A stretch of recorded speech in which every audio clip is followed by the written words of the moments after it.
अस्सलाम वालेकुम रहमतुल्लाहि व बरकातुहू। दोस्तों, मैं हूँ इरफान खान। आज एक अलग से टॉपिक पर मुझे एक ऐसी सूझी कि एक ऐसे टॉपिक पर जो है वीडियो बनाने की कोशिश करूँ जिसमें आपको बहुत सी चीज़ें आपका खुलासा होगा। आपके जो है जो भी आप जो सोचते हैं टैट के बारे में उससे ही मुताल्लिक है, लेकिन ये जो बातें मैं बता रहा हूँ इस पर गौर कीजिए। यानी एक बेदारी के हिसाब से ये वीडियो है। सबसे पहली चीज़ ये है कि जो टैट है 2017 और अब होने वाला टेट, ये इसका 5 साल का अरसा हुआ है। और उस वक्त में जो महापरीक्षा पोर्टल जो भी था होगा उन्होंने ये कंडक्ट किया था।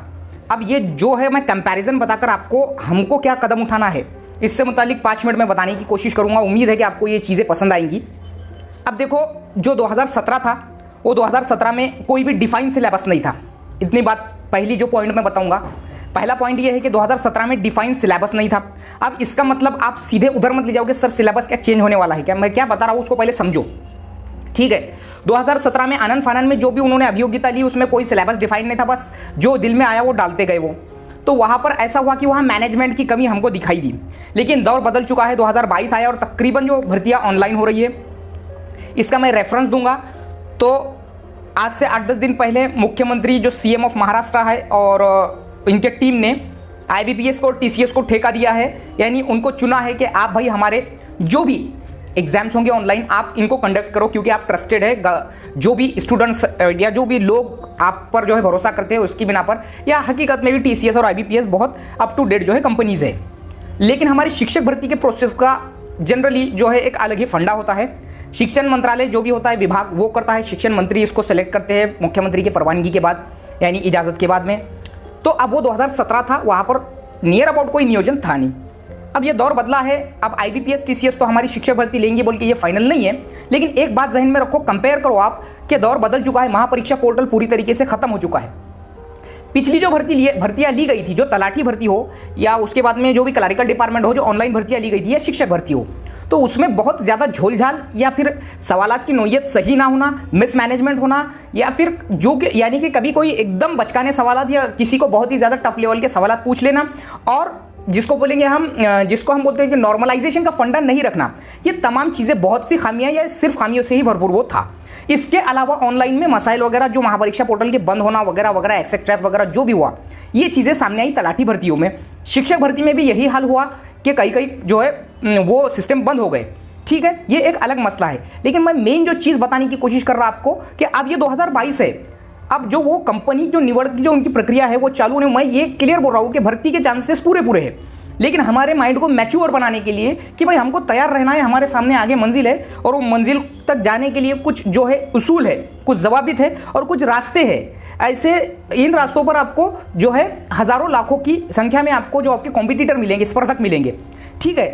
तो ये चीज़ हमको वहाँ तक पहुँचना है। सबको जो है पछाड़ के जो टॉप में जाएगा वो वहाँ पर लगेगा।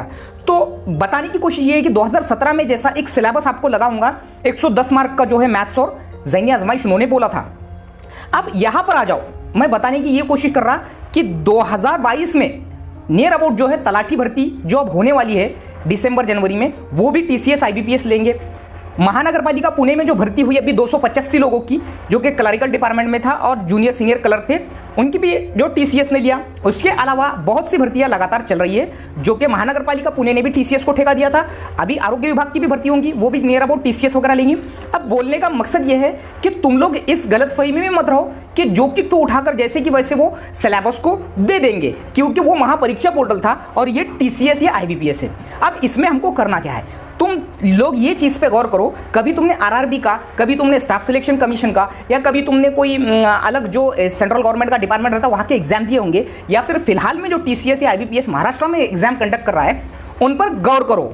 मिसाल के तौर पे इनका एक अलग सा ही मेथड होता है ना, और ये नॉर्मलाइजेशन का फंडा रखने के ज़्यादातर चांसेस होते हैं, क्योंकि वो नॉर्मलाइजेशन रखते हैं। नॉर्मलाइजेशन का मतलब मैंने आपको समझा दिया। मिसाल के तौर पे इन शॉर्ट में मैं बोल दूं कि एक शिफ्ट में शिक्षक अभियोग्यता चाचनी के 4 पेपर हुए। वो चारों पेपर में तुम बोलते हैं, मैं बोलता हूं कि मुझे बहुत टफ था और तुम बोलते हैं कि तुमको आसान था। तो टफ या आसान का कोई मामला ही नहीं होता। अगर आपने लिए होंगे 130 नियर अबाउट और मुझे है 115, तो ये ज़रूरी नहीं है कि मैं तुम्हारे से जो है पीछे हूँ। वो नॉर्मलाइजेशन के बाद चारों शिफ्ट के पेपर मिलाकर जो भी नॉर्मलाइजेशन का फॉर्मूले में बिठाकर जो भी एक एक्यूरेसी जो लाते हैं वो, तो उस हिसाब से वो मेरिट लिस्ट तय करते हैं। यानी कि भाई सब सेम होता है, ना तुमको टफ, ना मुझे टफ, ना उसको आसान, ना उसको आसान, ये वाला नॉर्मलाइजेशन। ये चांसेस है अगर TCS IBPS लेता है। अभी हमारी जो है कंपनी निवड़ हुई नहीं है। अब जो आगे है इनके पेपर देखो, महानगर पालिका करंट में जस्ट जो अभी महानगर पालिका जो पुणे में जो क्लरिकल एग्जाम हुए वहां देखो, जनरल नॉलेज, मैथमेटिक्स, ज़हनी आजमाइश, इनके पैटर्न को समझो एक्चुअल में वो पूछता क्या है। जैसा कि एक MPSC ने अभी कल परसों अनाउंसमेंट किया है कि भाई क्लरिकल डिपार्टमेंट क्लास 3 के जितने भी महाराष्ट्र में पेपर होंगे वो अब हम कंडक्ट करेंगे, यानी कि MPSC लेगा। इससे पहले वो डिपार्टमेंट लेता था, जैसा कि जिला अधिकारी कार्यालय क्लरिकल के उनके ले लेता था, उसके बाद में अगर कोई अदर डिपार्टमेंट है तो वो उनके क्लरिकल के अलग ले लेता था। तो ये एक अच्छी बात होगी कि MPSC ले रहा है, लेकिन हमारी शिक्षक भर्ती के लिए उनको कुछ ज़्यादा समझ में नहीं आया, तो अभी तक उनका कोई जवाब नहीं है, उनका नकार भी है ऐसा मुझे लगता है। चलो खैर, ऑनलाइन शिक्षक भर्ती होंगी तो मेरा उर्दू मीडियम के ऑल स्टूडेंट से या किसी भी मीडियम के स्टूडेंट से ये एक खास जो है मैं बात कहने की कोशिश करूंगा। मेरे पूरे जो वीडियो का सारांश या जिसको बोलेंगे हम जो निचोड़ यही है कि आप लोग TCS के IBPS के जो होने वाले पेपर है उनके मैथमेटिक्स, उनके ज़हनी आजमाइश पर गौर करो और उनके वेटेज पर गौर करो। जैसा कि आज 5 नवंबर को गट क की परीक्षा हुई, किसकी? MPSC ग्रुप C की परीक्षा हुई, उसमें जो है टैक्स असिस्टेंट की भी परीक्षा हुई। तो इसमें जो मैंने जनरली जो क्वेश्चंस देखा हूँ तो वो एक जो है आसान, थोड़ा औसत वाला मुश्किल और मुश्किल, इस टाइप के सवाल उन्होंने पूछे। तो दौर बदल गया है, मैं बोल रहा हूँ, तो सवालात को वेटेज भले ही उतना रहेगा। हम अगर सोचे तो मेरा ऐसा कहना है कि ज़्यादा से ज़्यादा ज़हनी आजमाइश और तुम मैथमेटिक्स तो करो ही करो, लेकिन इसके साथ में तुम पैटर्न को समझ करके भाई कौन कैसे सवाल पूछ रहा है इस पर भी गौर करने की कोशिश करो। ये तुमको यूट्यूबर्स जो है मराठी के तकरीबन बताएंगे कि आज का पेपर जो है वो कैसा था, या फिर जो तुमने पुणे महानगर पालिका के करंट भर्ती के पेपर सर्च करे तो वो भी मिल जाते हैं, PDF वगैरह XYZ जो भी होगा। अब मुझे कमेंट बॉक्स में ये मत बोलो कि सर आपके पास पेपर है क्या, वो आप लोगों को देखना होगा, ठीक है।